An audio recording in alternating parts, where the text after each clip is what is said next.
바쁘신데 와주셔서 고맙습니다.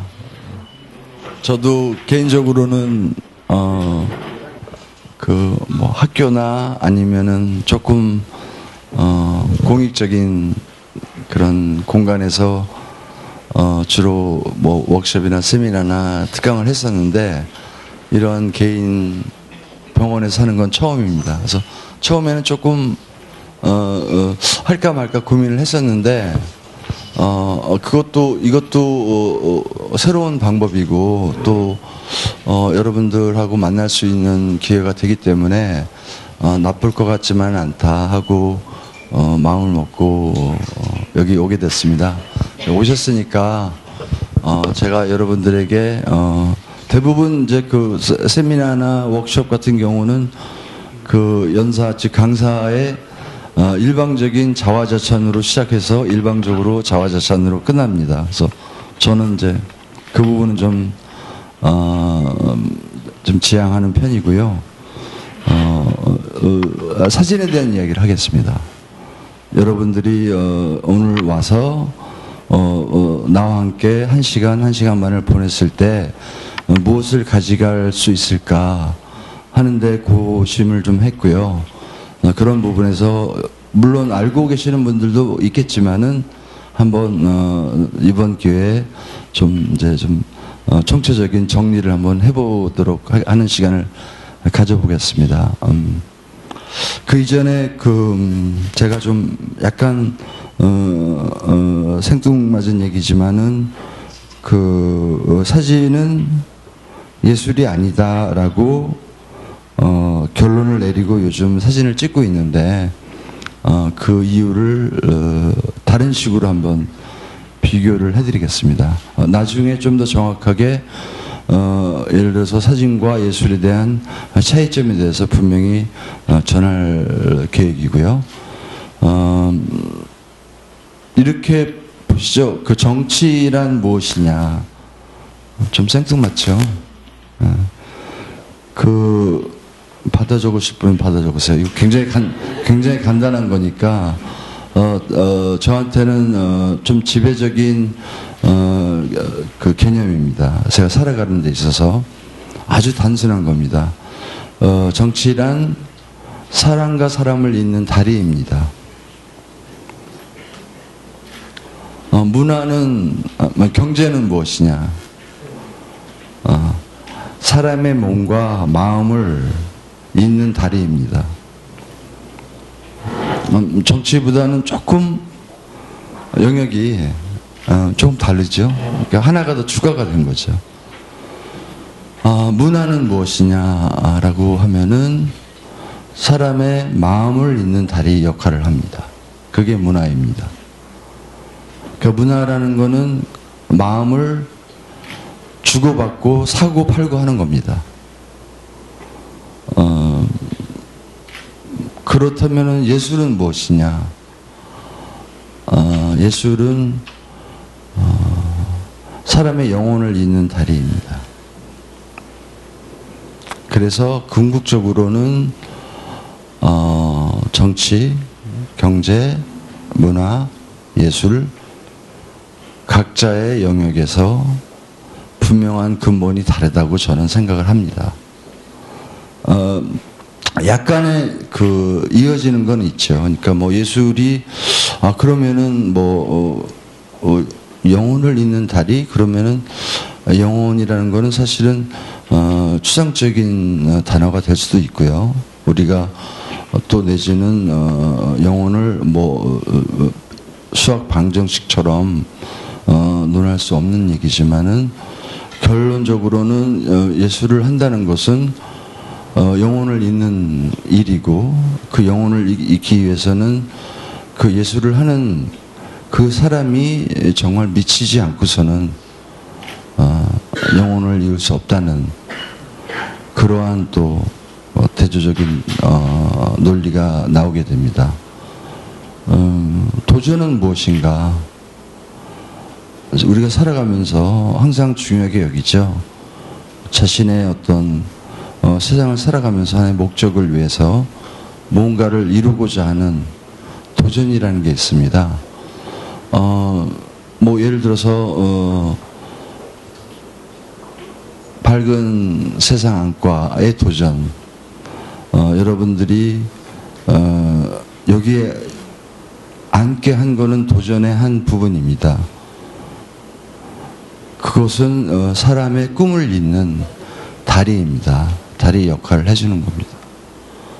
그래서 제가 생각하는 기본적으로 그 5가지의 그 개념을 항상 염두에 두고 세상을 보고, 또 어떨 때는 물론 나름대로 뭐 정치는 정치대로의 철학과 역사와 또 그 사회의 구조와 여러 가지 복잡함이 있는 거지만은 기본적으로는 아주 쉬운 거죠. 몸을 이어주는 거예요. 표만 따오면 됩니다. 표는 몸이 만들어주는 거거든요. 사람들이 가서 찍어주는 겁니다. 그러니까 폄하할 수도 있어요. 제가 약간에는 그 약간 아나키스트적인 사고를 가지고 있는 사진가인데, 물론 필요하다고 생각을 하죠. 어느 사회 체제, 어느 시스템이 좀 더 소외된 자를 위해서, 좀 더 배우지 못한 자를 위해서, 좀 더 복지적으로 세상을 좀 더 만들어가는 데는 그 정치하는 분들이 굉장히 필요합니다. 그분들이 제발 좀 좋은 길을 가도록 기원하는 마음이지만은, 그분들의 기본적인 생각은 저랑 같을 겁니다. 몸입니다. 무조건 모으면 됩니다. 사람을. 문화도 같은 개념이고 경제도 같습니다. 경제는 약간만 마음이 움직여지면 바로 삽니다. 몸이 움직여져서 사는 게 아니고 자기 마음에 의해서 좌우가 되는 거죠. 예술은 다르죠. 문화와 다른 거죠. 마음으로는 충분히 다리를 이어나갈 수 없는 거죠. 조금 더 다른 차원에서 예술에 대한 개념을 여러분들이 생각해 주기를 좀 바라는 마음에서 제가 이 얘기를 시작을 했고요. 사진 얘기로 바로 하겠습니다. 저는 약간 수적인 그 개념이 좀 약한 사람이라서 이렇게 뭐 계속 외워야 되니까 사진이 발명된 횟수는 기억을 못 하고요. 한 200년 됐습니다. 그러니까 얼마 되지 않은 역사를 가지고 있죠. 그러니까 뭐 다른 모든 예술의 또 인문의 인류의 역사를 보면은 우리가 기록적인 부분부터 치면은 한 2000년 된 역사를 가지고 우리가 살아가고 있는데, 세상을, 사진은 200년이 됐습니다. 발단은 아주 간단합니다. 그 200년 전에는 발단은 초상 사진인데요. 사람의 얼굴 사진인데요. 200년 전까지는 주로 왕족이나 귀족들이 그 화가를 고용해서 자신의 집에서 내지는 뭐 성에서 자신을 그리게 합니다. 아마 그 레오나르도 그 중에 한 사람이었을 겁니다. 모든 뭐 그 렘브란트도 마찬가지고.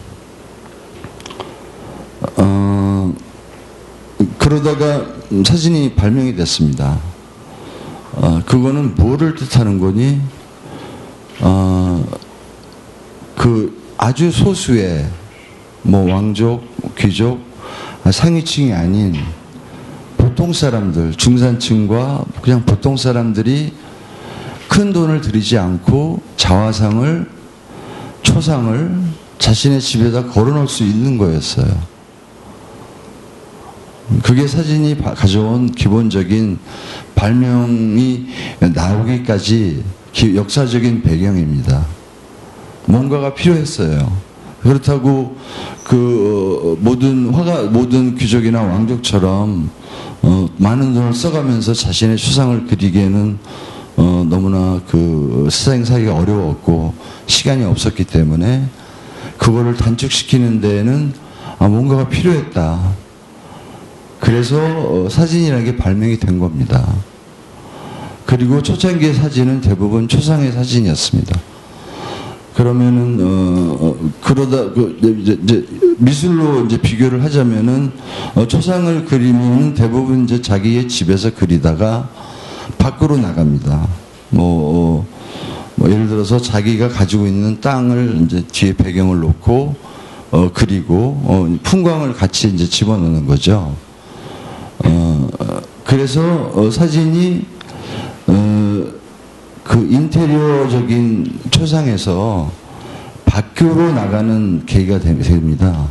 그러면서 사진가들은 초상을 찍으면서 풍경 사진을 같이 찍게 되는 겁니다. 초창기에는 그 두 가지 사진이 시작이 됐고요. 제가 한 거의 10분 내로 사진의 200년의 총정리를 해드릴 테니까 아주 간단합니다. 그리고 산업혁명이 일어나고 공장 주인들이 자기네들의 기계하고 그 일꾼들을 좀 찍어놔야 되기 때문에 사진가들을 고용해서 그 사진을 찍게 합니다. 그게 기록사진의 출발점입니다. 있는 그대로. 공장에 있는 자기 노동자들이 몇 명, 기계가 몇 대. 그게 중요하지, 그 사람들의 가지고 있는 그 어려움이나 그 어떤 힘듦이나 이런 게 중요한 게 아니고 무조건 몇 명 찍어라, 몇 명 기계 몇 대 찍어라 이거였습니다. 그래서 기록사진이 시작이 됩니다. 그게 1900년대 이제 넘어와서 초로 돼서 이제 기록사진이 시작이 됐고요. 그리고 근대사진으로 바로 넘어가겠습니다. 사진이 가장 파워풀해지는 시점이 있습니다. 지금보다 훨씬 더.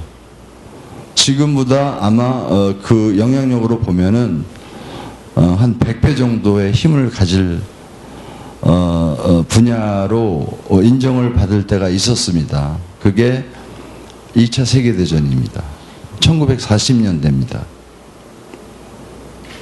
그때야말로 사진이 가장 파워풀해진 영역을 우리 인류에게 던져준 거죠. 사진 한 장으로 모든 게 설명이 된 겁니다. 전쟁의 참혹함과 그 파괴적이고 인류가 이렇게 고통스러워하고 하는 거를 어느 소설가도 어느 기자도 사진만큼 전달할 수가 없었습니다. 사진가들의 입장에서는 정말 가장 최전방에 나와서 프론티어에 나와서 전선에 나와서 총 맞고 죽어가면서 사진을 찍은 거죠. 그만큼의 가치가 있었다고 저는 생각이 들고 또 그럴 수 있는 기회가 있으면은 또 개인적으로도 도전을 해보고 싶은 마음인데 그렇게 해서 1940년대에 그 사진이라는 게 이 지구상에서는 가장 위력적인 하나의 매체가 됩니다. 그리고 나서 이제 2차 세계대전이 끝나고 나니까 그 뒤로는 전쟁이 있었죠. 한국전이 있었고 월남전이 있었고 이라크전, 아프가니스탄 몇 가지의 전쟁이 있었지만은 실제로 그거는 반쪽짜리 전쟁이었죠. 즉 반쪽만의 어텐션을 받지를 못한 분야가 돼버린 거죠. 미국 애들하고 싸우는 거니까 남들 일처럼 유럽에서는 남들 일이죠. 남미에서도 마찬가지고 60년대에 이제 와서 어떻게 사진이 진화가 되는 거니? 그 아줌마들은 이제 이쁜 아가씨들 젊은 주부의 의상을 입고 청소기를 딱 들고 있습니다. 대형 청소기 가정용. 그리고 아저씨들은 이렇게 오픈카 내지는 큰 미국 자동차 옆에 딱 서 있는 사진이 60년대 대표적인 그 비주얼입니다. 상업사진의 시작입니다. 그래서 모든 그 매체를 보면은 60년대 사진들은 다 자동차와 전기 오븐 내지는 이제 청소기, 집안 청소기 이런 걸로 전체가 이루어집니다. 그거를 한 20년 동안 하니까 다 팔아먹은 거예요. 가정마다 다 있는 거예요. 계속 할 수 없잖아요. 그래서 사진하는 사람들이 어디로 또 발전을 하게 되는 거니? 패션 사진으로 발전을 합니다. 80년대에 본격적으로 그 상업사진 중에서 패션 사진이라는 게 도입이 돼서 정말 멋있고 이쁜 모델들이 입은 옷들을 잡지와 신문을 통해서 우리들이 사진을 접하게 됩니다. 20년이 흘렀어요. 2000년이 왔습니다. 2000년 동안에 보니까 모든 잡지가 똑같아졌어요. 모든 잡지가 똑같은 브랜드의, 명품 브랜드의 옷을 팔고 광고를 싣고 기획기사를 내고 하는데 옷을 다 파는 거예요. 더 이상 팔 옷이 없는 거죠. 그래서 2000년대에 사진에 아주 중요한 전환점이 오는데, 그거는 이제 1900년대 후반부터 시작을 한 거지만은 순수 사진이라는 게 도입이 됩니다. 여기에서는 이제 그 사진이 예술이다 아니다의 영역이 조금씩 그 장벽이 약간 애매모호한 방향으로 흘러가기 시작을 하고요. 그 이전에는 완벽하게 사진은 단지 기록을 근거로, 그러니까 진실성을 근거로, 그게 세탁기가 되든 자동차가 되든 기록 사진입니다. 로 발전이 됐고, 2000년에 들어와서는 순수 사진이라는 영역이 새로 도입이 돼서 2010년까지 왔습니다. 2010년까지 와서 보니까 어떤 현상이 있는 거니? 모든 사진의 세분화가 된 겁니다. 전문화가 된 겁니다. 그러니까 어떤 사람은 유리만 찍어요. 그 유리 사진가예요.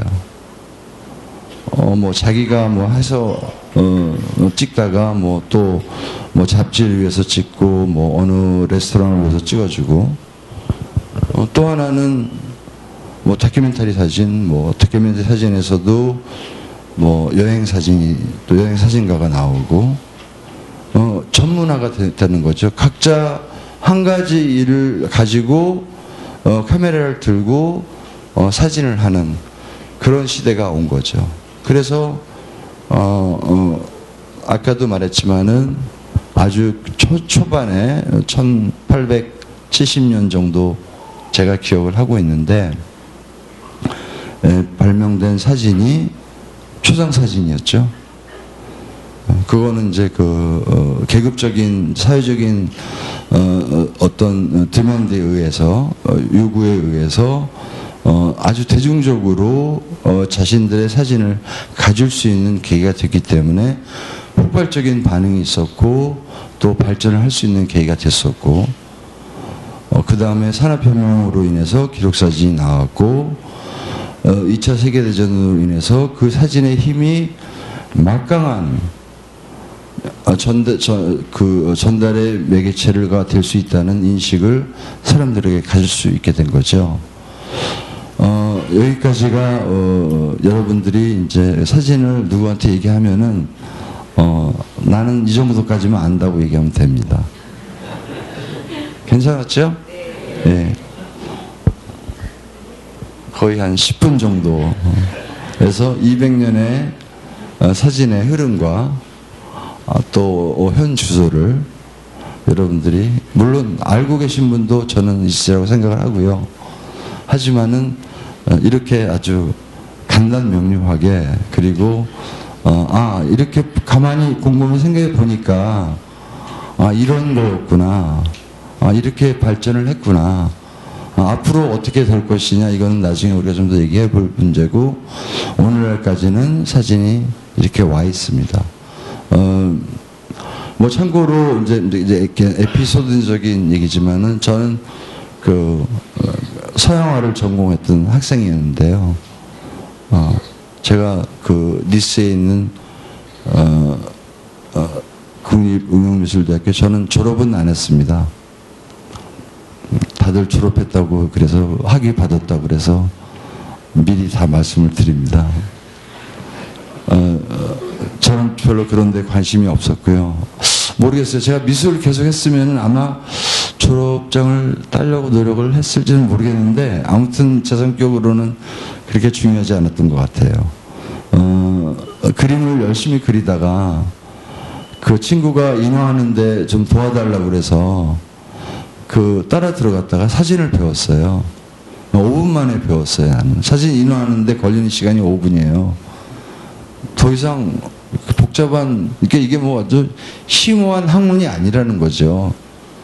5분 만에 그 친구가 그 하얀 인화지에 확대기에다가 필름 넣고 인화지 놓고 빛 좀 이렇게 주더니 하얀 무슨 화학약품 들어있는 거기에 이렇게 2번 걸리니까 그림이 한 장 딱 입혀지는 거예요. 야, 이거 너무 좋다. 나는 이거 한 장 그림 만드는데 몇 달 걸렸는데 얘는 뭐 5분 만에 한 장씩 펑펑 막 찍어내는 거예요. 아, 이거 내가 할 일이다. 저는 그렇게 생각을 했어요. 좀 한국적이죠. 좀 빠른 거에 대해서 굉장히 민감한 거죠. 괜찮았습니다. 그래서 저는 그날부터 계산해보니까 지금 38년 동안 사진을 찍었습니다. 구치소 마약으로 55일하고 마약하지 않아서 정신병원에 감금된 15일을 빼놓고는 사실은 38년 동안 사진을 안 찍어본 날이 없습니다. 저는 찍었습니다. 매일같이. 초창기에는 이제 뭐 돈이 없어가지고 필름 없이 찍었죠.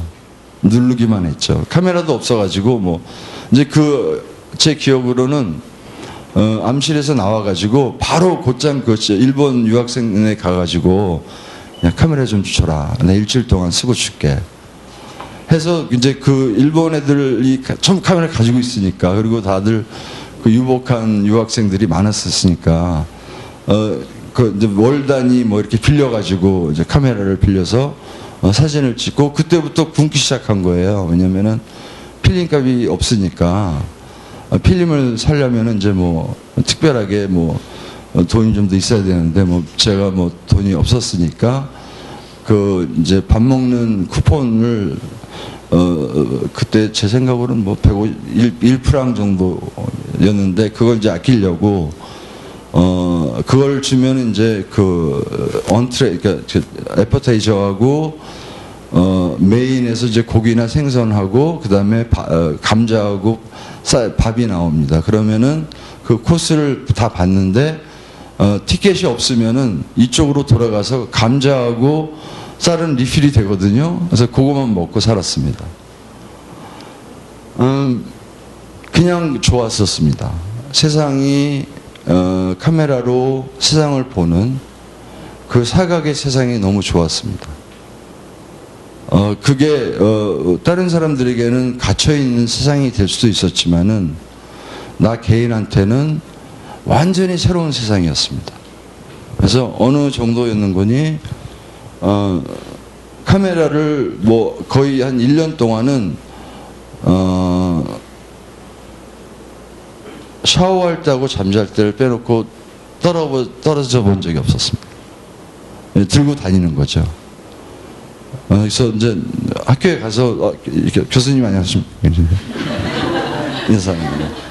교수님들 그런 거, 야, 너 미쳤냐? 무슨 갑자기 웬 사진이냐? 그림 열심히 그리고 있는데 학교가 니스라는 지역적인 위치 때문에 산폴드방스라는 정말 세계적인 피카소도 살고 있고 샤갈도 살고 있고 정말 막강한 동네에 있는 학교라서 이 서양가가 자존심이나 이게 정말 대단했었는데 그 중에 멀쩡한 한 놈이 갑자기 카메라를 들고 다니면서 매일같이 그 사진을 찍고 있으니까 이제 당황을 하신 거죠. 70년대 일입니다. 그래서 20년 뒤에 이제 교수님들을 만났는데 제가 이 얘기를 하려고 그랬는데 한 5분을 만났는데 공통적으로 저한테 한 얘기가 있습니다. 야, 그때 너 전공 잘 바꿨다. 니들 동기 중에서 밥 먹고 사는 놈도 하나밖에 없다.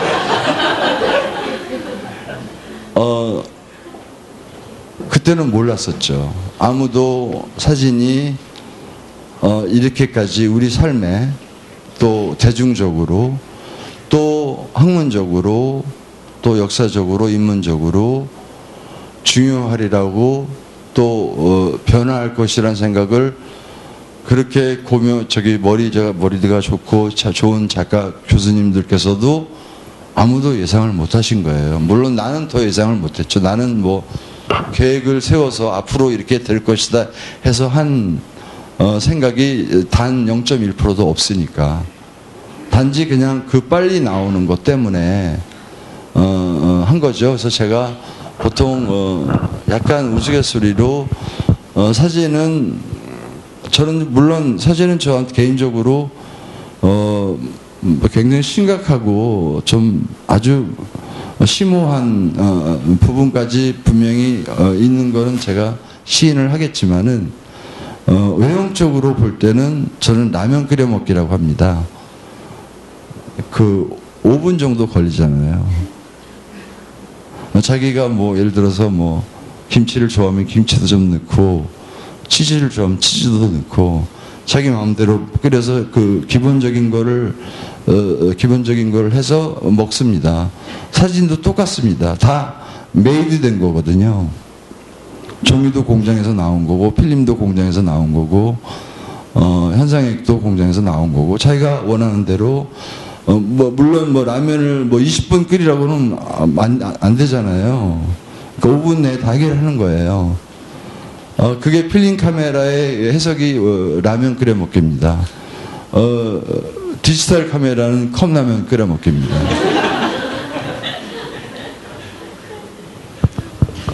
사진이 그렇습니다. 그러니까 즉 짧은 역사와 다른 사람들은 문학을 공부하고 발레리나를 하고 내지는 음악을 공부했을 때 그 사람이 기본적으로 해야 될 공부의 기간이 2000년의 역사를 다 거슬러 올라가야 됩니다. 어느 정도는 알아야죠. 공부를 해야죠. 또 기본적으로 10년 정도 미니멈 아니면은 20년 정도의 수련 기간이 필요합니다. 그래야만이 그래도 될까 말까예요. 우리는 사진은 어떠냐? 사진은 5분이에요. 그냥 지나가다가 길거리에 가서 아니면 방에 앉아서 인터넷으로 제일 적당한 가격에 가장 쓰기 편리한 카메라 하나 고르면은 자기 집에 배송이 됩니다. 그 카메라를 손에 쥐는 순간 그 사람은 사진가입니다. 그게 사진이 지니고 있는 정말 좋은 매력이죠. 장점이죠. 누구나 할 수 있다는 거. 물론 단점도 있죠. 안 나오죠. 자기가 생각하는 대로 사진이 나온다. 그럼 사진이 아닙니다. 사진은 안 나와야지 사진입니다. 자기가 생각한 대로 나오는 거는 확률적으로 굉장히 어렵습니다. 38년째 사진을 하고 있고요. 70만 장을 가지고 있습니다. 매일같이 찍어요. 매일같이 불안해요. 매일같이 두렵고 힘들고 왜 나는 이게 안 나올까라고 하는 생각을 하고 삽니다. 절대로 자기가 원하는 대로 나오면은 사진이 아닙니다. 자기가 원하는 대로 나오면은 모든 사람들이 다 대단한 위대한 사진을 만들어냈겠죠. 그렇지만은 그렇지 않습니다. 즉 사진이 그렇게 쉽게 우리가 입문할 수 있고 접근할 수 있는 거지만은 거기에는 좀 심각한 또 아주 위험한 함정이 도사리고 있다는 거죠. 야, 생각처럼 안 된다. 다들 절망을 하게 되는 거죠.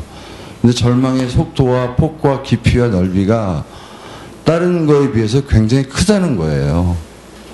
자신의 잣대를 평가하는데 너무나 빨리 이게 결과물이 나와버리니까 좀 살벌한 거예요. 예를 들어서 뭐 내가 소설가가 되겠다. 그럼 1년 걸리는 거예요. 소설 한 권 쓰는데. 뭐 자료 조사하고 뭐 남의 글도 좀 읽어보고 뭐 주제 좀 생각해보고 스토리 구성도 해서 1년을 걸려서 찍어요. 써요. 써서 실망할 수도 있어요. 내가 이거밖에 안 되나 할 수 있어요. 사진은 하루에 500번 그럴 수 있습니다. 나 이거밖에 안 되나 하는 거. 이게 사진이 지니고 있는 아까 말한 것처럼 순간 자기가 바로 카메라를 짚는 순간에 사진이 되겠지, 사진가가 되지만은 사진가로서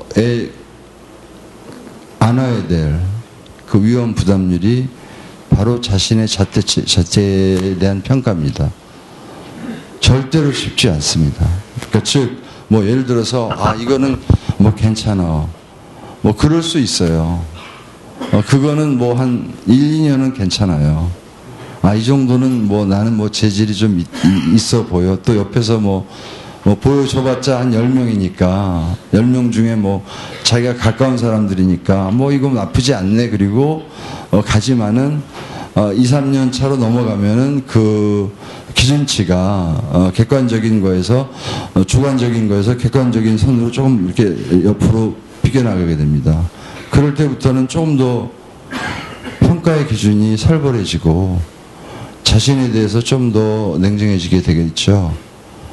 그러면은 이제 곧바로 따라오는, 즉 우리가 세상을 살아가면서 항상 여러분들도 마찬가지겠지만은 백수든 뭐 직업 뭐 개인 일을 하든 뭐 직장을 다니든 성과 위주입니다. 뭘 다 얻어내야만이 우리는 만족을 해요. 얻어내지 않고서는 만족을 못하는, 약간 저는 그게 재미있는 DNA라고 생각을 하는데, 욕심이 있는 DNA죠. 어떻게 보면 생산적일 수도 있지만은 또 한편으로는 굉장히 파괴적인 DNA입니다. 성과 위주라는 자체죠. 뭔가를 보여줘야 되겠다는, 뭔가를 보여줘서 그것을 통해서 자기는 다른 눈으로 인정을 받아야 되겠다는 이러한 생각들을 우리가 하든 안 하든 내재되어 있다는 거예요. 거기에 가장 빠르게 평가가 왔다 갔다 하는 분야가 사진입니다. 그렇기 때문에 사진이 생각처럼 그렇게 쉽지만은 않습니다. 하지만은 그렇게 어렵지도 않습니다. 뭐 예를 들어서 그런 자기가 예를 들어 우리 대한민국이 디카 보급률 세계 1위거든요. 저희 가족들이 작년에 프랑스에서 와서 제가 가족들하고 뭐 해인사도 가고 이렇게 한국의 이쁜 계곡도 좀 보여주고 다녔는데 그러는 거예요. 프랑스 애들이에요. 야, 왜 이렇게 사방에 가면은 사람들이 사진을 찍는데 자기네들은 세상을 다녀봐도 이렇게 카메라를 들고 다니는 사람들은 처음 봤대요. 자, 그건 뭐를 뜻하는 거니? 뭐 우리가 다 사진가가 되겠다는 뜻이 아니죠. 우리 내면에는 그 아름다움을 추구하고자 하는 내재된 미에 대한 열망이 많다는 거예요. 그게 뭐를 하든 어떻게 됐든 이미 우리는 그러한 DNA를 가지고 이 세상을 살아가고 있는 거예요. 뭐 거기에서 이제 좀 더 발전해서 자기가 생산적으로 자기가 하고자 하는 일에 도움이 될 수도 있고, 또 아주 전혀 별개로 하나의 이탈을 하는 거죠. 일상의 일탈을 할 수가 있는 거죠. 조금 다른 생각, 조금 다른 세상, 자기가 하고자 하고 또 가고자 하는 길에 조금은 다른 삶의 일탈을 할 수 있는 툴입니다. 그게 사진입니다. 제 개인적으로 전성기는, 저 개인적으로는 고딩 때 제 전성기였고요. 아마 오늘은 제가 준비를 안 한 것 같은데 1년 첫 해 찍은 그 여자들의 누드 사진이 저의 전성기 때의 사진들이었고요. 그때는 뭐 사진에 관심이 없었고 여자밖에 눈에 보이지 않았으니까 20살, 19살인데 사진을 뭐 심오하게 보는 거는 정상이 아니죠. 그냥 여자들이 관심이 많았죠. 저 미대 다니니까 그림 그리는 친구들이 많아서 그 여자들을 꼬시는데 굉장히 도움이 많이 됐습니다. 작업하기에 아주 좋았었습니다. 대신에 하나 얻은 게 있습니다. 자, 그 A라는 친구를 데리고 저는 이제 그때는 사전에 이제 사진을 다 그립니다. 어느 벽을 딱 보고 그 벽에 빛이 뭐 한 오후 4시쯤이면 괜찮다. 떨어지는 각도가 있다. 벽을 그리고 거기다가 이제 여자를 딱 그리고 치마를 그리고 그 옆에다는 팬티 안 입음 이렇게 씁니다. 그래가지고 이제 여자친구 아니고 이제 이제 동료한테 가서 야, 내가 사진을 찍어야 되겠는데 네가 모델 좀 대다오. 그래요. 그럼 그럼 치마를 좀 입어야겠다. 거기까지만 얘기를 합니다. 그럼 이제 데리고 가서 맨 길이에요. 이렇게 숲속에 그런 사진이 없어요. 저는 그런 사진을 안 찍어봤어요. 초반기에 도시에서 찍는데, 야 팬티 좀 벗어라 그래요. 그럼 갑자기 얘가 깜짝 놀라는 거예요. 이게 미쳤나 그러는 거죠. 일단은 벗으라고. 그러니까 뭐 길에서 그러니까 이제 벗어가지고 이제 가방에 내가 이제 딱 놓고, 그 다음에 이제 사람들이 지나가잖아요. 딱 지나가면서 야 너 치마 좀 싹 올려봐라 딱 그래요. 그래서 여기까지만 올려라. 완전히 변태가 되는 거예요. 이 자식이 완전히 변태구나 딱 그러는 거예요. 그래서 찍어요. 한 장 이제 사정을 하는 거죠. 나는 뭐 진지한 거니까 야 이거 올려야 된다. 반드시 내가 이거 올려야 된다. 뭐 여러 이유가 없어요. 그러니까 그 순간적으로 그 모델인 그 친구는 여러 가지 생각을 하겠지만 이제 크게 보면은 두 가지죠. 이 변태놈하고 하나는 또 굉장히 좀 너무 진지한 거예요. 이거 반드시 올려야 된다는 그 말이. 뭐 중간이 아니죠. 그러니까 딱 스트레이트로 딱 가는 거죠. 오케이. 찍어요. 찍고 이제 후다닥 이제 야 가라 그러고 이제 저는 이제 암실에 들어가서 필름 현상해가지고 프린트를 해서 그 다음날 점심 때 그 친구랑 밥을 먹어요. 학교에서. 그리고 사진을 딱 깔아줍니다. 그때 제가 받았던 그 친구로부터의 눈빛. 즉, 이놈이 변태만은 아니네. 다른 게 있네. 하는 거. 그때 제가 배운 게 그 사진의 힘입니다. 소통의 힘입니다. 즉, 부연 설명이 필요 없는 거예요. 이벤트가 필요 없는 작업입니다. 뭐를 준비를 하고 뭐 계획을 해서 뭐 감동을 주고 이런 거 다 필요 없는 거예요. 그냥 원하는 거 벗기는 거예요. 가능하잖아요. 그래서 사진의 소통의 힘을 배웠습니다. 그래서 뭐 초창기 때는 물론 뭐 젊었으니까 마냥 다른 쪽의 소통으로 열심히 갔지만은 항상 나한테 남았던 거는 사진이라는 거는 사실은 구태여 부연 설명을 해가는 사진은 사진이 아닌 거구나. 그러려면 글을 쓰든지 시를 써야 되겠다. 아니면 영화를 찍어야 되겠다. 사진은 그냥 그대로를 전달해 주는 거다. 라고 저는, 20살 때였어요. 그러니까 지금 이제 58이 됐으니까 38년 전의 이야기입니다.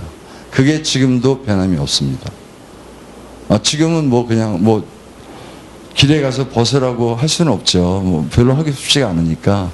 그런 마음이 생겼으면 좋겠어요. 또 그렇게 해서 그런 작업을 할 수 있는 또 생각도 나면 나쁘지 않죠. 또 예를 들어서 내가 38년 전에 처음에 1년 동안 찍었던 사진들을 보면은 기술적으로나 여러 가지로 부족한 점이 좀 있어. 빛의 용량이나 뭐 이런 걸 볼 때는.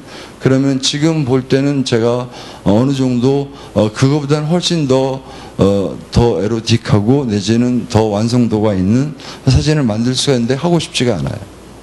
그건 그거. 지금의 나는 내가 세상을 보고 있는 지금의 눈과 마음, 생각, 이거를 기록하는 거, 담아내는 거, 그게 저의 주된 생각이고 관심사입니다. 그렇게 많이 자화자찬 안 했죠. 중간 정도 됐죠. 꽃 사진 먼저 보여드리고요. 꽃은 사실은 뭐 한 1995년 그 정도부터 꽃을 좀 찍기 시작했었어요. 근데 그때는 뭐 이렇게 본격적으로 안 찍고 간혹 길에 가다가 이렇게 뭐 찍고 그랬었어요. 그런데 여자분들한테는 욕먹을 얘기인데 그런 생각을 했어요. 야, 남자가 돼가지고 꽃을 찍지, 그런 생각을 했었어요. 그래가지고 사실은 안 보여줬었어요. 꽃을 찍으면서 꽃 찍은 사진을 찍은 걸 별로 보여주질 않았어요. 물론 뭐 저는 약간 제 성격상 보여주는 거를 별로 좋아하지 않습니다. 저는 사진을 찍는 거를 좋아하는 사진가이고요. 찍어서 보여주고 이런 거에 대해서는 그렇게 많은 시간을 소비를 안 합니다.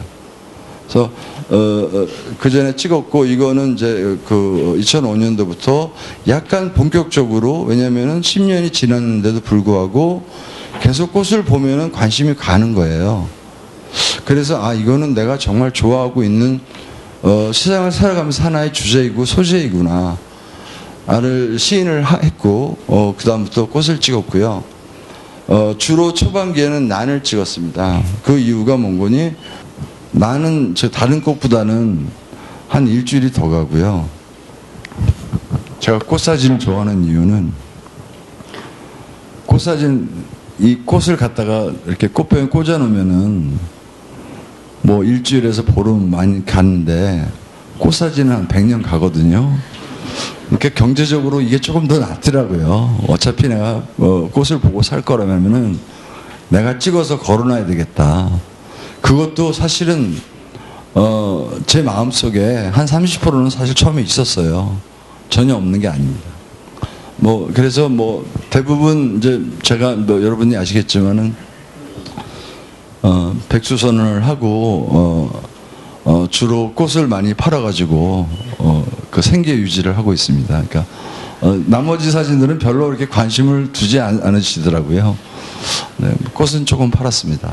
팔아서 어느 정도 조금은 그래도 근데 그래도 많이 팔지 않습니다.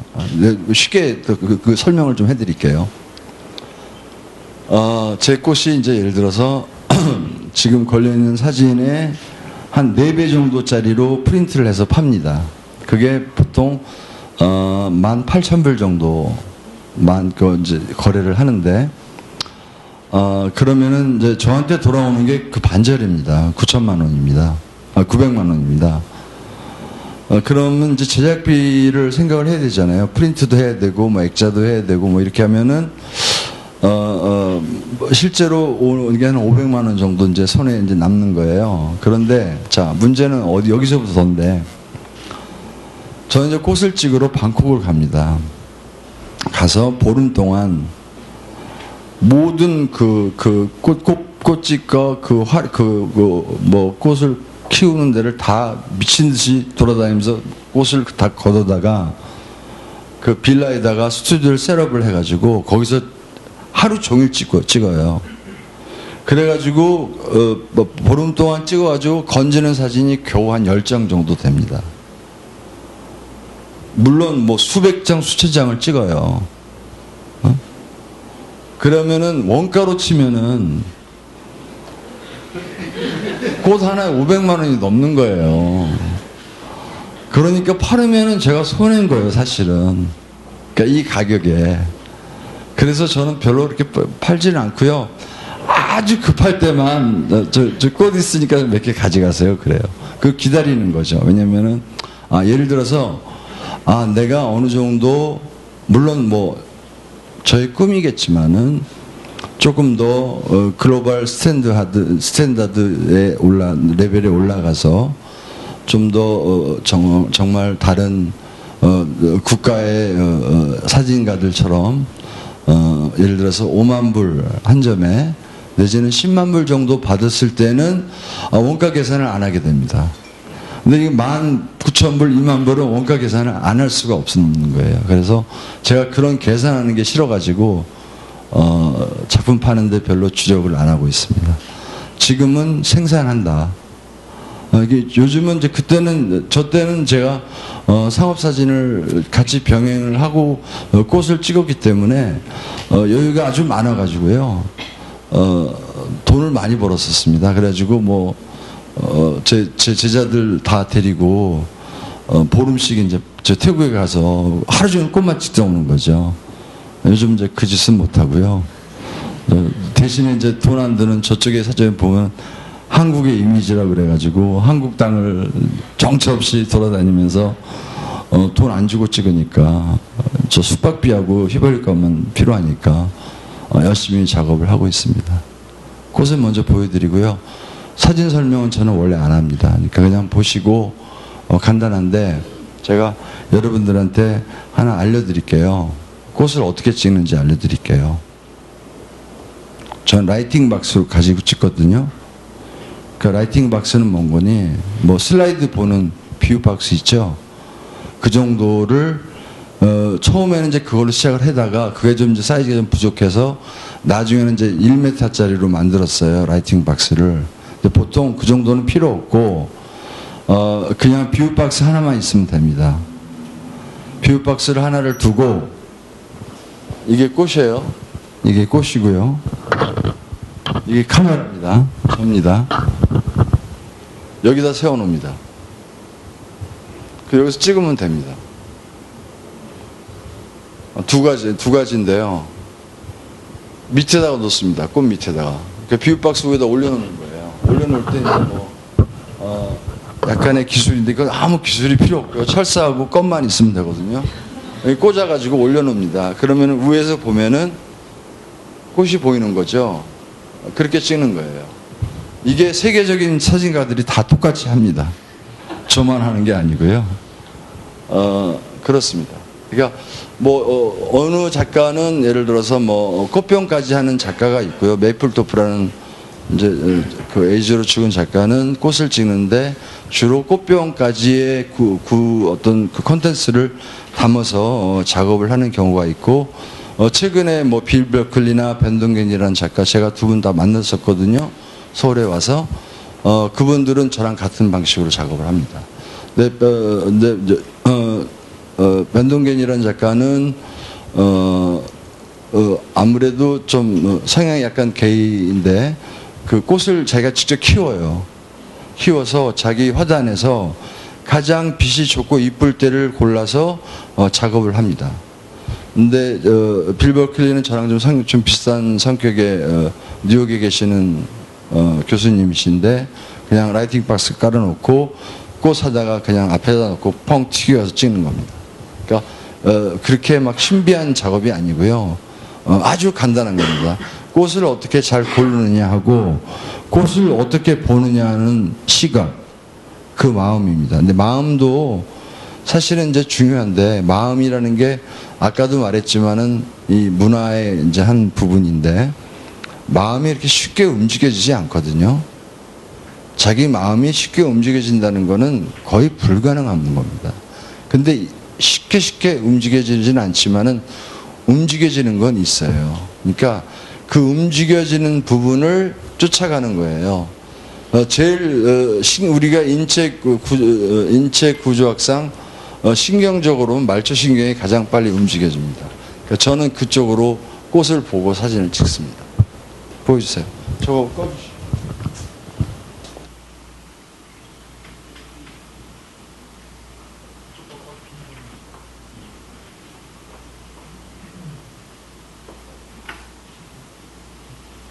컴 작업은 없고요. 필름 작업이고요.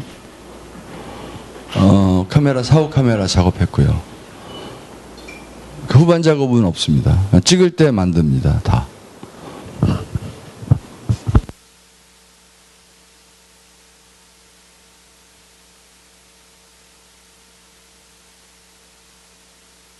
조금 전에 사진.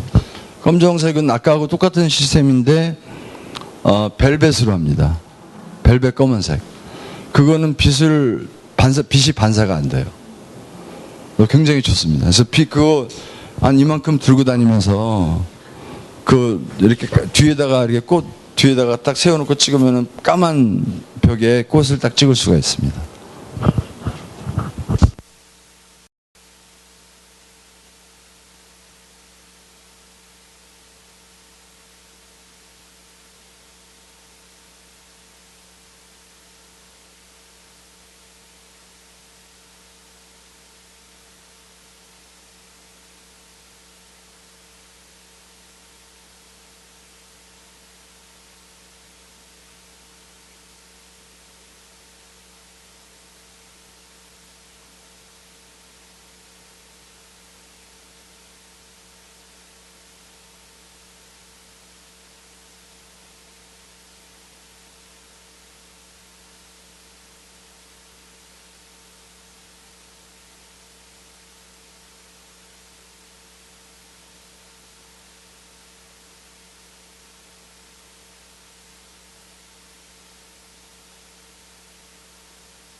이번에 보여줄 사진은 그냥 초상 사진이라고 생각하세요. 인물 사진이고요. 역시 그 사진 중에서는 인물 사진이 제일 어렵습니다. 그 분야가 그러니까 저한테는 이제 개인적으로는 주로 뭐 영화 포스터나 그 CD 커버 작업할 때 찍었던 사진들이고요. 주로 이렇게 오랫동안 하는 작업이 아닙니다. 그러니까 굉장히 바쁜 스케줄 가운데 보통 20분, 뭐 길으면 1시간 이 정도 내에서 하는 작업이기 때문에 중요한 거는 이제 우리가 이제 이론적으로는 그렇죠. 뭐 영혼을 끄집어낼 줄 알아야 되고 내면의 세계를 좀 잡아낼 줄 알아야 되고 뭐 이런 것들인데 저는 다 그 햇소리라고 생각을 하고요. 약간 좀 어둡게 찍으면은 내면의 세계라고 그럽니다.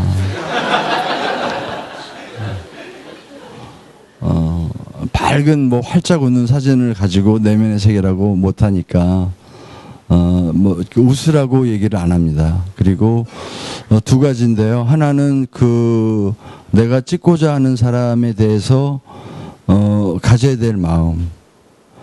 그 사람이 뭐 가장 뭐 정말 잘 나가는 어떤 스타이든 아니면은 정말 이름 없는 무명의 배우이든 찍는 날 그 시간만은 나한테는 이 사람이 세상에서 가장 멋있는 사람입니다. 그거는 중요합니다. 어떻게 됐든 나한테는 가장 멋있는 사람이다. 그래서 2007년까지 뭐 제 생각엔 1000명 정도 찍었나요? 많이 찍었고요. 그 중에 뭐 몇 장만 보여드릴 거고요. 저한테는 집을 사준 사진입니다. 사진 보여주세요.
이제 뭐 전도연이다, 뭐 정우성이다 이렇게 하고 봐요. 사진을 보면은. 네, 그거는 이제 이렇게 생각하시면 됩니다. 한 50년 뒤에 사진을 볼 때는 어떤 생각으로 볼 수 있는 거니? 아, 저게 2000년대 초에 우리 대한민국의 자화상 중에 하나구나 하고 볼 수 있어요. 사진을 보는 방법입니다. 지금은 이제 이름으로 보는 건데 시간이 지나면은 촛불 시위의 그 모습도 우리의 자화상이죠. 그렇지만은 또 다른 자화상도 지금 여러분들이 보셨던 초상들입니다. 두 가지로 이렇게 보시면 됩니다. 이제 본격적으로 2007년에 저한테 집을 사주고 저는 이제 일을 그만뒀고요. 준비를 해서 그만둔 건 아니고 보니까 그 나이가 한 50 중반이 딱 되더라고요. 그래서 물론 그 멋있는 배우들과 가수들, 노래를 잘하는 가수들과 일을 하는 게 절대 나쁘지 않았습니다. 참 좋았고요. 하지만은 또 한편으로는 내가 사진가로서 사진가의 길을 걸어야 될 때가 오지 않았나 하는 생각을 해서 2007년 11월에 여러분들이 이렇게 밖으로 볼 수 있는 나비 문신을 하고 백수선언을 하고 이제 사진가의 길을 걷기 시작했습니다. 그래서 대체적으로 크게 보면은 두 가지 정도로 세 가지 정도의 작업을 하고 있는데요. 세상의 끝에 서서라고 그래서 오지나 아주 가기 어려운 곳을 가서 찍는 풍광 사진이 있고요. 그 다음에 한국의 이미지. 한국의 이미지는 2008년에 시작을 했는데요. 그 사전에 미팅을 합니다. 좋은 쪽으로 볼 때는 좋은 비주얼을 창출하기 위해서 크리에이티브 미팅이라고 하는데, 또 한편으로는 어떤 거를 기본적으로 다 설정을 해놓고 약간의 책임 회피와 뭐 여러 가지 이제 그 자기네들의 맡은 영역에서 손을 빼는 이런 미팅들이 주로 이루어지기 때문에 제가 개인적으로 별로 이렇게 선호하는 쪽은 아니었습니다. 그래서 미팅을 별로 안 했고, 그나마 이제 좀 미팅 수가 적은 일들을 골라서 포트레이트 작업을 많이 했죠. 해서 한 거고, 이 중에 뭐 최근에 작년에 찍은 이효리 씨는 작년의 사진이고요. 그거는 어느 잡지에서 저한테 그러더라고요. 저 이제 잡지를 안 하는데 그 대한민국에서 포트레이트를 제일 잘 찍는 작가가 3명이 있는데 조세현, 조남용, 김중만이라고 그러더라고요. 결론적으로 이제 나를 끌어들이기 위해서 이렇게 얘기를 하는 거죠. 그래서 그 세 사람이 포트레이트를 찍어서 잡지에 냈으면 하겠다. 그래서 가만히 생각해보니까 얘네들이 나한테 시합을 한번 붙이는 거구나. 그래가지고 재밌어가지고 일을 한번 한 적이 있습니다. 이거는 제가 거의 목숨 걸고 찍는 작업들 중에 하나입니다.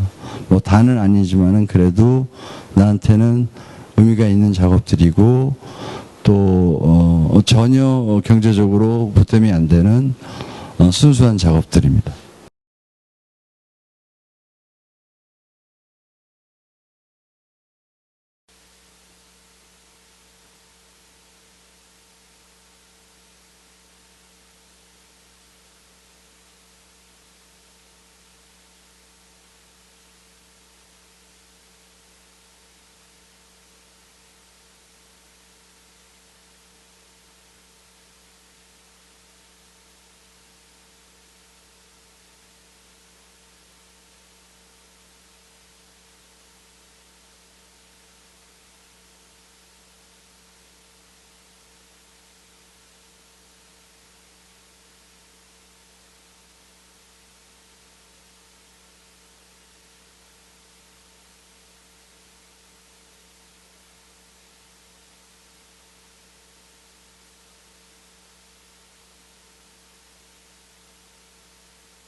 세상의 끝에 서서는 제가 저한테 중요한 이제 계기가 있었는데 고비 사막이에요.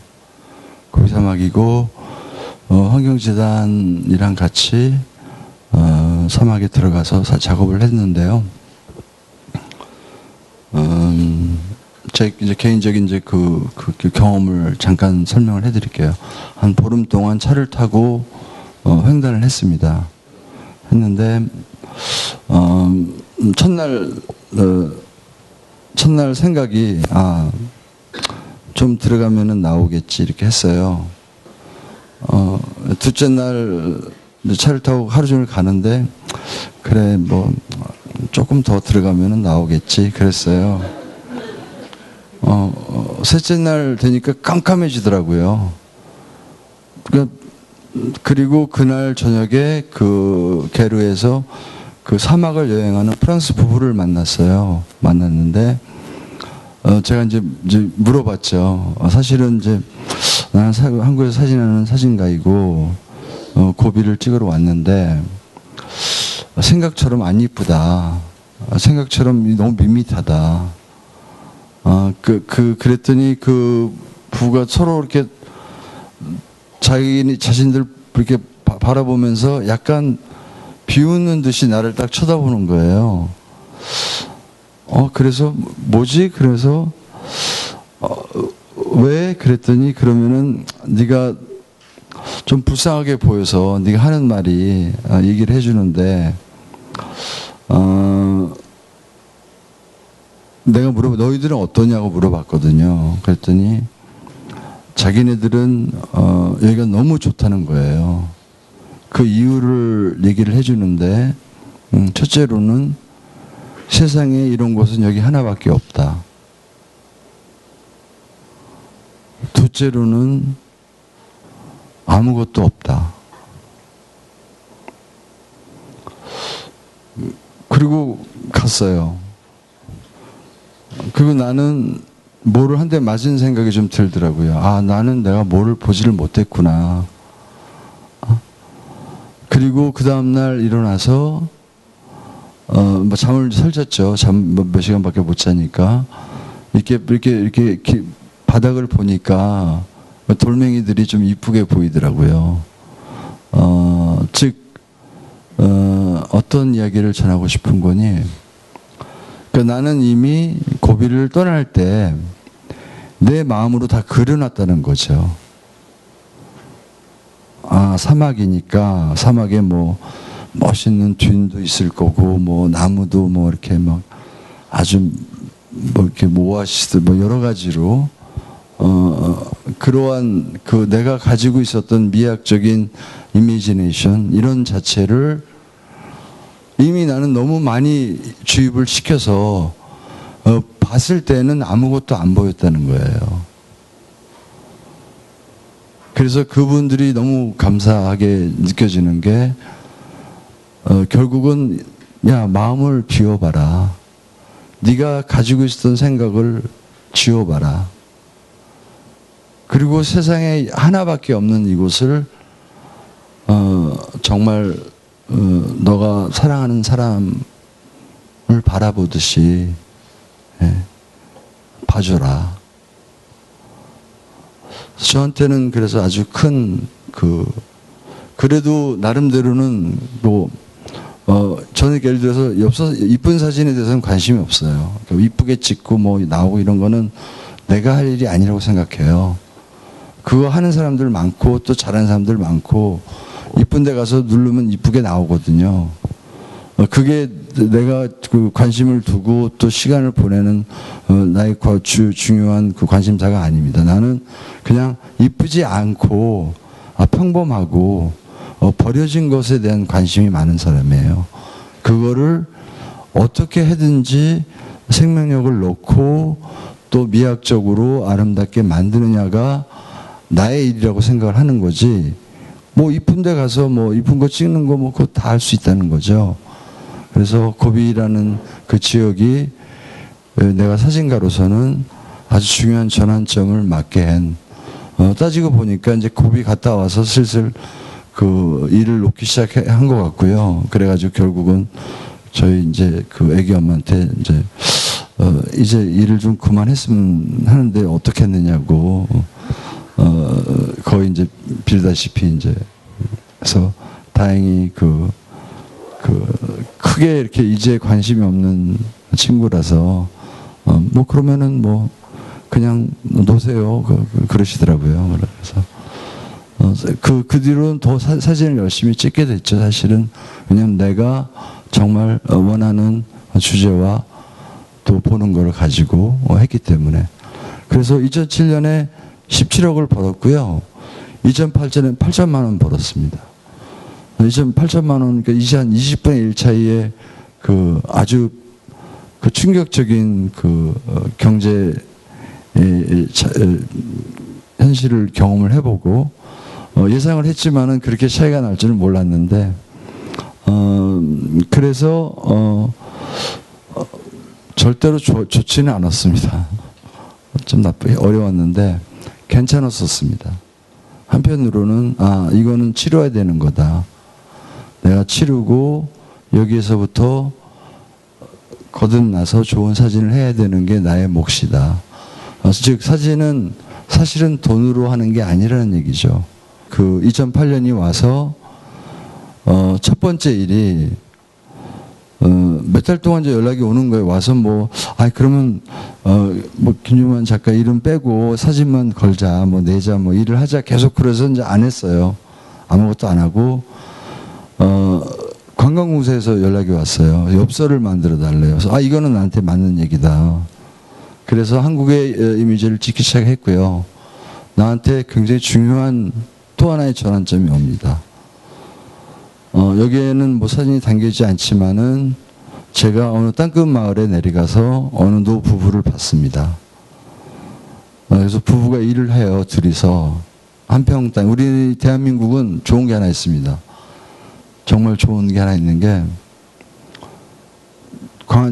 비유가 좋고 괜찮은 풍광이 있는 곳은 군인들하고 스님들이 다 가지고 있어요. 굉장히 좋습니다. 저는 그냥 계속 유지가 됐으면 좋겠어요. 어떻게 됐든. 나머지는 한 평의 땅에 노는 땅이 없습니다. 다 개가 납니다. 자, 어느 노부부를 봤어요. 봤는데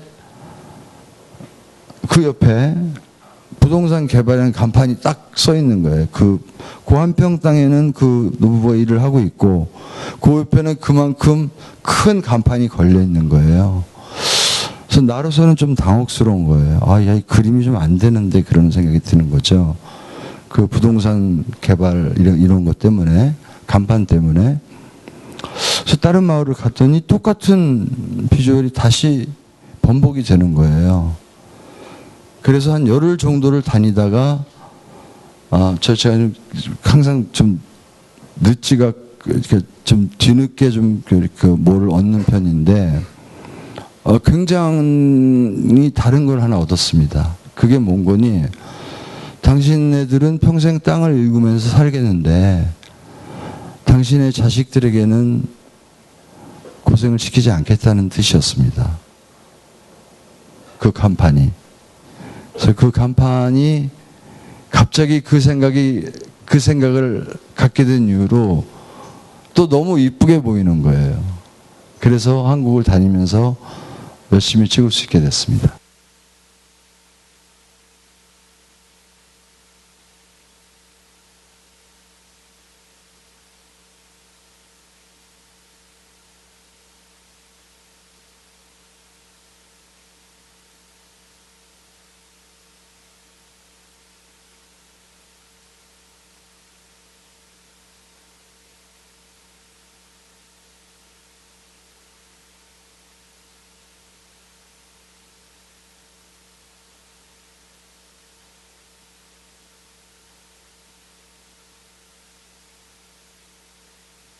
병산서원이거든요. 아시죠, 여러분들? 제가 낮술을 처음으로 마신 곳이라서. 이 사진 제목이 500년인데요. 500년이에요. 500년 된 학교예요.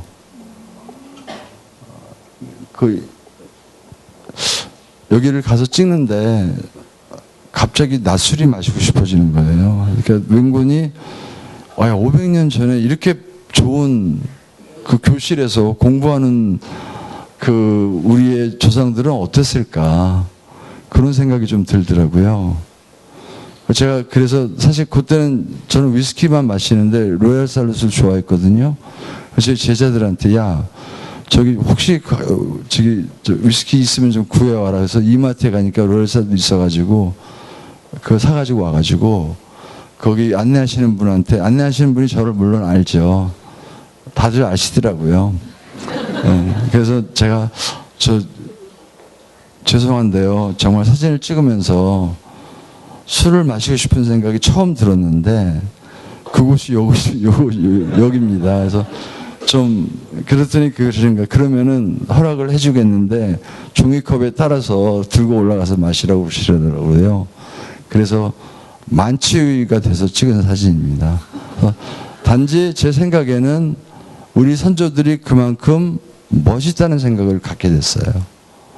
이러한 그 뷰가 강이 보이고 이렇게 뭐 정말 산에 이런 데서 공부를 하고 뭐 정말 문학을 하고 글을 쓰고 이럴 수 있다는 거는 뭐 예를 들어서 뭐 대조적으로 뭐 프랑스의 그 꼬르비제라는 아주 위대한 건축가도 있지만은 저는 그분보다 더 그 이 평산서원을 지은 우리 조상이 더 자랑스럽고 더 훌륭하다고 생각이 들거든요. 그래서 그러니까 사진 설명 별로 안 하는데 이 평산서원의 이 낯술 때문에 제가 설명을 좀 해드렸습니다.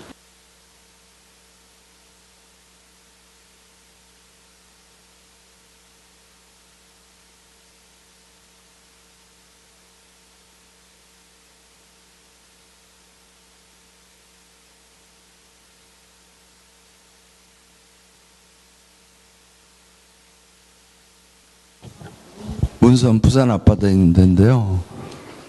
그 스쿠버 다이빙, 스쿠버 하는 분들한테는 여기 메카입니다. 여기서 항상 스쿠버를 여기 시작하는 곳이에요. 짜장면이 일품입니다. 제 기억으로는 짜장면을 가장 맛있게 먹은 동네가 바로 이 문섬이에요. 그래서 설명해 드립니다.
지금까지는 엽서 사진이었습니다.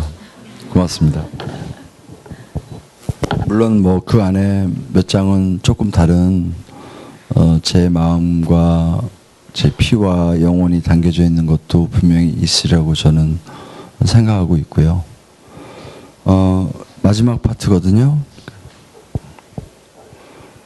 저는 전농동에 삽니다. 강북에 40평 아파트가 제가 가지고 있는 유일한 재산입니다. 카메라 한 15대 정도 있고요. 차 포쉐하고요. BMW 하나 있습니다. 저 사실은 차나 뭐 기계나 이거 잘 별로 관심 없고요. 아직 그 문자도 못 보내고 그 컴퓨터 할 줄 모르고요. 별로 관심이 없습니다. 기계치입니다. 그러니까 물론 이제 필요하다고 생각이 들으면은 어느 시점에서는 하겠죠. 근데 지금까지는 그런 절대적인 필요성을 느끼지 못하기 때문에 제가 하는 여태까지 하는 시스템으로 항상 조금 뒤늦게 혼자서 작업을 하는 편입니다.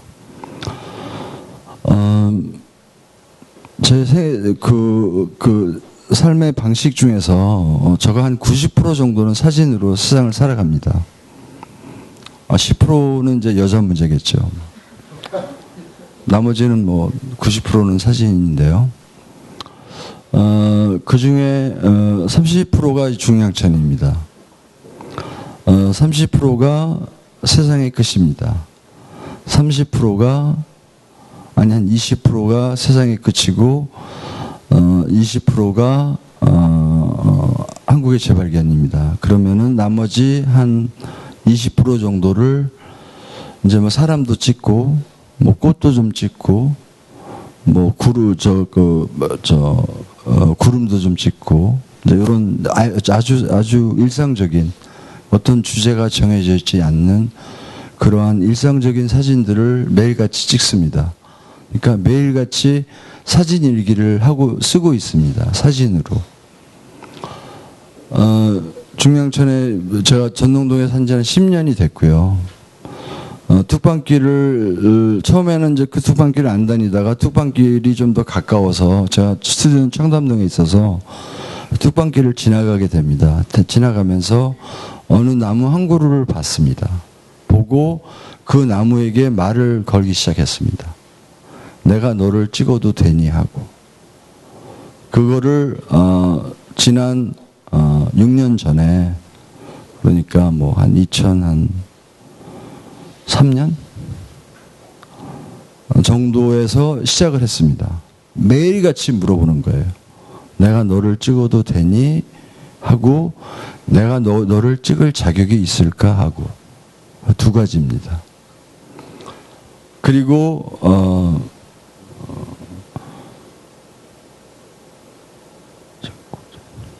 2009년 4월, 그러니까 3년이 지나서 4월에 찍어도 된다고 그러더라고요. 그래서 그날부터 찍었습니다. 그날부터 그저께도 찍었는데요. 이게 약간 사연이 있는데 제가 2009년 4월부터 2010년 10월 30일까지 25,000장을 찍었습니다. 찍고 그만뒀습니다. 너무 힘들어서. 너무 많은 시간을 보내고 너무 이 중량칠 뚝방길이 제 마음에서 떠나질 않아서 이제는 그만 찍어야 되겠다 하고 일을 중단을 한 적이 있었는데 어떤 아주 개인적인 어떤 사연이 또 있어가지고 한 달 반 만에 다시 찍기 시작했습니다. 그래가지고 요즘도 찍고 있습니다. 그래서 제 계획으로는 아마 금년 가을까지만 작업을 하고 내년쯤에는 책도 내고 전시회도 할 계획입니다.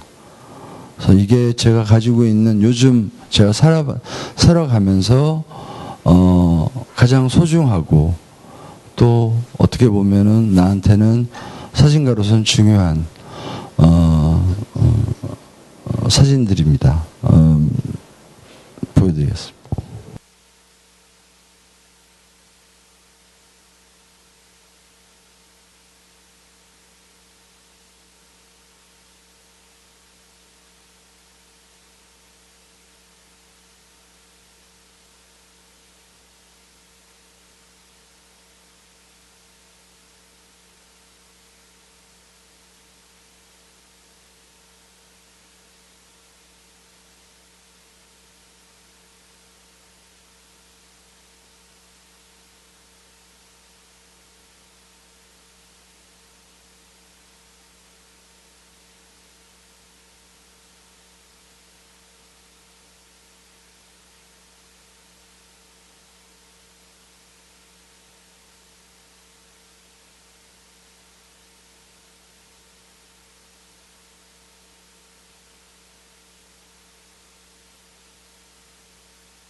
그 중앙천 작업들은 디지털 작업이고요.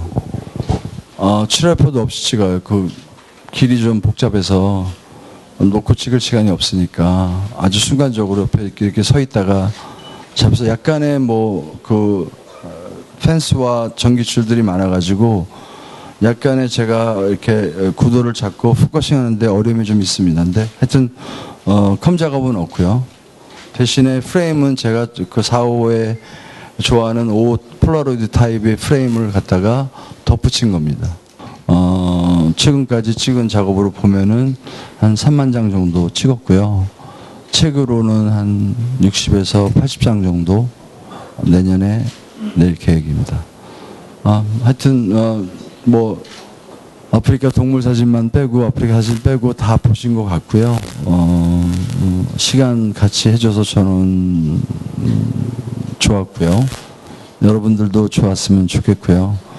아까 다시 돌아가서 그 200년 역사 10년 만에 10분 만에 한 거는 안 잊어버리길 바라고요. 그건 항상 그 기본적으로 이제 나 사진 이 정도는 안다라고 할 수 있으니까 그거는 보탬이 될 거라 생각하고 다시 되짚어서 말하지만은 뭐 사진을 하는 거는 또 뭐 안 해도 되는데 사진을 하는 거는 괜찮습니다. 그거는 왜 괜찮은 거니?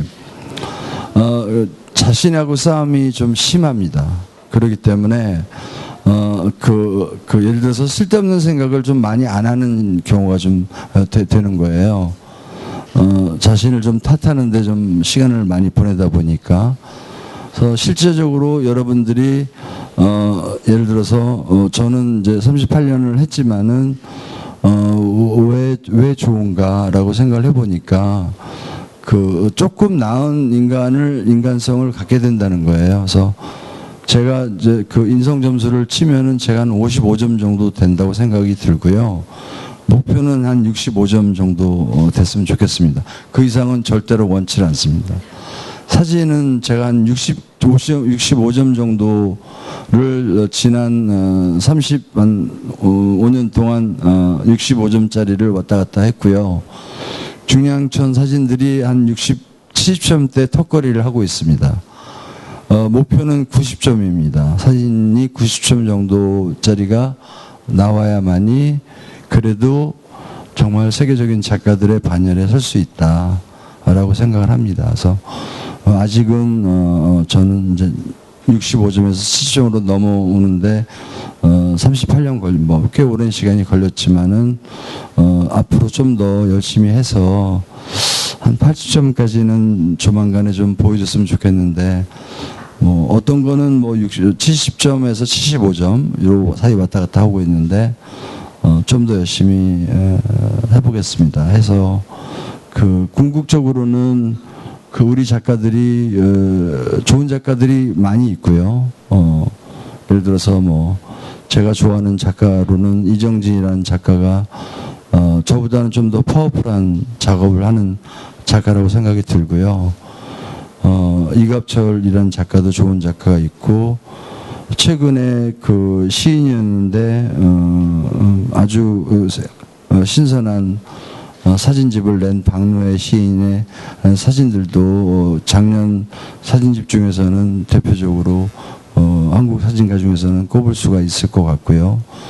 제 위로는 강원구 선생님이나 주명덕 선생님이라는 좋은 작가를 가지고 있고 우리가 그렇게 만만한 나라가 아닙니다. 단지 아직은 예술과 문화 총체적으로 클래식을 제외한 부분이 저희 문화의 오늘의 현상입니다. 다 클래식만 발전이 되어 있는 나라입니다.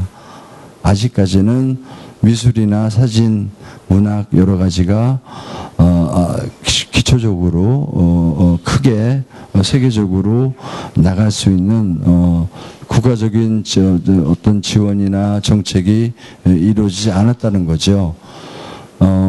제 사진이 뭐 여기는 없지만은 예를 들어서 소도비에 한 2만 불 정도로 가격이 등재돼서 올라가 있는데 저희 나라 작가 중에서 미술 그림을 그린 작가 중에서 예를 들어서 10억을 받은 작가가 아직도 한 명도 없습니다. 그거는 그만큼 우리가 능력이 없다는 게 아니고 정책적으로 좀 그런 문제가 좀 있다는 거죠. 예를 들어서 중국에는 20억이 넘는 작가가 한 200명이 있습니다. 중국의 현대미술은 실제로 지금 거의 1990년에 시작했으니까 20년밖에 되지 않았는데 왜 이렇게 많은 작가들이 20억을 넘는 고가의 작품을 팔고 있느냐라고 생각을 해봐야겠죠, 당연히. 그들이 우리보다 나은 게 무엇이냐. 기본적으로 뭐 여러분들도 아시겠지만은 중국의 그 대표적인 화가들의 그림들을 보면은 그 일본의 그 캐릭터 그 얼굴과 영국의 프란시스 베이컨이라는 작가를 믹싱해 놓은 약간 그로테스크한 초상들이 주류를 이루고 있습니다. 그게 중국의 오늘 현대 미술의 그 그림 현상인데, 자, 왜 그럴까? 예를 들어서 소도비나 크리스트의 경매장에 가보면은 10명 중에 8명이 중국계 바이어입니다. 즉, 그 사람들은 이제 이러는 거죠. 자, 우리가 너희들한테 7천억어치 살 테니까 너희들은 우리 거 3천억 팔아라. 갑자기 그 프로파간다, 즉 그 간판 그리던 화가들이 갑자기 20억 버는 작가들이 된 거예요. 우리는 뭐 누구를 내가 지명해서 그 사람에 대해서 편을 드는 건 없지만은 누가 눈물 한 방울 샀다고 헬기까지 떠가지고 어디에 있는지 찾아내고 이렇게 하는 나라입니다. 이거는 조금 우리가 바뀌어야 되지 않을까. 저는 그렇게 생각을 하고 있습니다. 누가 가지고 있으면 어떻습니까? 다 우리나라 건데. 다 우리의 재산인데 그 사람들이 뭐 그걸 가지고 뭐 다른 데 팔 사람들이 아니고 실컷 보다가 박수 쳐주면은 밖으로 꺼낼 사람들이지. 그러면은 혜택을 보는 거는 우리 아이들이거든요. 그나마 지금 뭐 저희 세대들은 뭐 피카소를 책으로 공부를 했고, 여러분들 중에서는 뭐 대부분 이제 다음 요즘 젊은 세대들은 배낭 메고 죽도록 뭐 반절씩 재가면서 유럽에 있는 뮤지엄 한 20개 돌다가 보름 만에 오는 게 우리가 가지고 있는 문화에 대한 성적표입니다. 예술이라는 거는, 그림이라는 거는 실제로 냄새를 맡아봐야 되는 거죠. 피카소가 우리가 몇 개를 가지고 있는지 아직 모릅니다. 그러니까 자꾸 우리가 생각의 전환이 필요한데 좀 누가 가지고 있으면 박수도 쳐주고 좀 부러워하되 미워하지 말고 괜찮다. 왜? 지금 그렇지 않고서는 아이들은 또 다시 책으로 피카소를 봐야 되고 조금 더 싼 가격으로 배낭 메고 유럽에 가서 뮤지엄을 돌아야 되는데, 그 대신에 남산에 뭐 근처에 가서 하루 종일 피카소 앞에 앉아 있어서 냄새도 맡아보고 그림을 보면은 다른 감성으로 작업을 할 수 있는 거거든요. 세상을 볼 수 있는 거거든요. 우리가 필요한 게 무엇이냐라는 거는 감각이 아닙니다. 감각은 가지고 태어나는 게 아닙니다. 감각은 그냥 잠깐 스쳐 지나가는 겁니다. 가지고 태어나는 거는 인성이고요. 인성에서 가장 근본적으로 효율적으로 표출되는 게 감성입니다. 여러분들은 보통 대다수 사람들이 그 감성과 감각에 대해서 약간의 견해가 다른데, 저의 견해로는 감성은 인성에서 출발이 됩니다. 감각은 절대로 인성에서 출발할 수가 없습니다. 감각은 그냥 보고 배우는 겁니다. 그리고 금방 지나가는 겁니다. 감성은 보고 배우는 게 아닙니다. 인성이 나아질수록, 자기가 많은 시간을 보낼수록 자신도 모르는 사이에 배워나서 쓸 수 있는, 우리 어떤 정서적으로 가져야 될 소중한 부분이죠. 그러니까 아까도 말했지만은 우리는 다른 뭐 이 얘기는 뭐 일본 얘기를 잠깐 할게요. 빨리 얘기할게요. 일본에 비해서 저희는 무지하게 그 혜택받은 그 땅에서 태어난 민족이거든요. 땅의 뿌리가 다릅니다. 저는 일본을 그렇게 좋아하지는 않지만은 이번 지진 사태, 그 쓰나미 사태로 그 일본 민족이 좀 위대하다는 생각이 들었습니다. 독도 이전까지인데 독도를 뭐 객관적으로 보고 또 다른 식으로 대하겠습니다. 자, 그 이유가 있습니다. 인류 역사상 실제로 핵폭탄을 2방 맞은 민족은 일본밖에 없습니다. 자기 머리통에 2방 맞았습니다. 쓰나미를 수십 번 가슴으로 쓸고 지나간 건 일본밖에 없습니다. 자기 발밑에서 땅이 수십 번 갈라진 나라는 일본밖에 없습니다. 그래도 세계 1, 2, 3국의 강대국이 됩니다. 저는 그게 위대하다고 봅니다. 나쁘지 않다고 보는 거예요. 우리는 제가 이 얘기를 하는 이유는 어떤 이유인 거니? 인류애적인 얘기를 하는 건데, 우리도 모르는 사이에, 제가 인성에 대한 얘기입니다. 우리도 모르는 사이에 처음으로 지난 2달 전입니다. 처음으로 일본에게 성금을 냈습니다. 우리도 모르는 사이에 처음으로 자아적 인류의 발상을 우리가 갖게 됐습니다. 여태까지는 없었었어요. 인도네시아 쓰나미 아무도 관심 없었었어요. 물론 우리가 뭐 서해안에 뭐 기름 터지면 가서 하고, 이거 우리는 도와주는 거죠. 그만 인류애적 자아적 발생은 이번이 처음이라는 거죠. 그건 인성입니다. 그리고 감성입니다. 감성은 감각과 다르고 감정과 전혀 다르다는 거. 여러분들이 좀 이렇게 제가 가지고 있는 생각이니까 뭐 다를 수도 있으니까 한번 이제 뭐 나중에 내 생각이 좀 다르다 그러면 저한테 반문해 주셔서 얘기해 주시면은 저도 좀 더 공부해서 왜 다른가, 왜 같은가 더 노력을 해보겠습니다. 근데 기본적으로는 그런 우리는 조금 더 어떤 감성의 시대에 와서 감성의 기본이 무엇이냐 라는 거를 조금 더 공부할 때가 왔고, 또 우리가 가져야 될 것이 무엇이냐, 앞으로 세상을 보는 관점이 어떤 관점에서 봐야 되는 것이냐, 단지 어떤 발상적 아이디어, 순간적 한탕 이런 거 다 이렇게 좀 그런 거는 재미없다고 생각을 하면 어떨까?